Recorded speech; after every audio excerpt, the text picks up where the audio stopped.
Hey there, I'm Kathy with the Traveling Homesteader and Gyroscope Farm. And this is a new channel with the hopes of helping people become more self-reliant. And the Traveling Homesteader came about because one day, when I grow up, I want to be a homesteader. But until that point, I find myself having traveled an awful lot from all across the United States to go and do different things from education to work. And even I lived in China for a little while. But originally from Connecticut, and my parents had a little small farm. I learned how to do different things like milk a cow and work with pigs. And along with gardening and other sorts of good things that most people will do on their small farms or even larger farms if need be.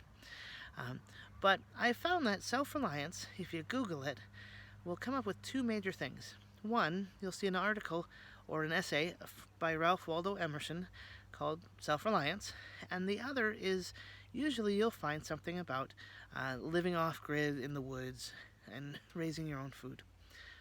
Both are good items to read and learn about, but not everyone wants to be in the woods. I personally like to live where I am right now, someplace rural, where I still have accessibility to electricity and going into town when I need some things. But I also want to have the opportunity to raise some animals, so I know where my food comes from, along with having my own garden, and just using the skills that I have learned to help me be more self-sufficient. And so with that in mind, I've come up with 5 areas that people can become more self-reliant in just about any location, whether you're in New York City or like Tahoe, or if you're in Gunnison, Colorado. I happen to have lived in Gunnison for a little bit, or in Greenfield, Massachusetts. So no matter where you live, whether it's small town, large city, kind of even just in the very, very rural, you'll have the opportunity to figure out how to use one of these 5 areas to become more self-reliant in. Those areas happen to be in finances, education, emergency preparedness, food storage, gardening, and CSAs. Now, CSAs are also known as community-supported agriculture. And in fact, the farm just behind me, you'll notice, is a locally known CSA called Deck Family Farm. And they're a great farm to look at if you're ever interested in knowing just what CSAs do.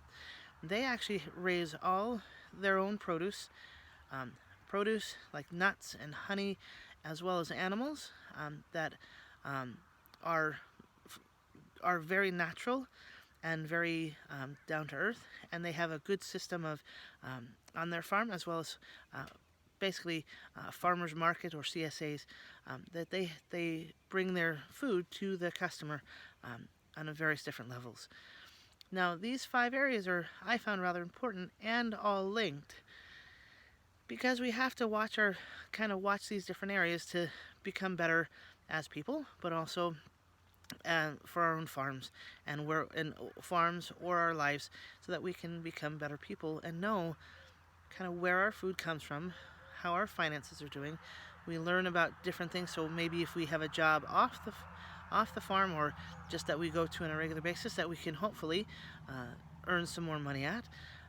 Or if we want to change jobs completely, we want to make sure that we have the skills we need to go and do that new job. So if you get the chance, go over to our website and check out gyroscopefarm.com, where we have a corresponding blog that you'll have an opportunity to see some different articles about these 5 areas. And in this YouTube channel, you'll be able to see some corresponding videos with a little bit different information that you can learn how to become self-reliant in those 5 areas. So hit the subscribe button, check us out on gyroscopefarm.com, and make sure to tell your friends, spread the news. It's all good. So thanks a lot for coming, and let's see what fun comes.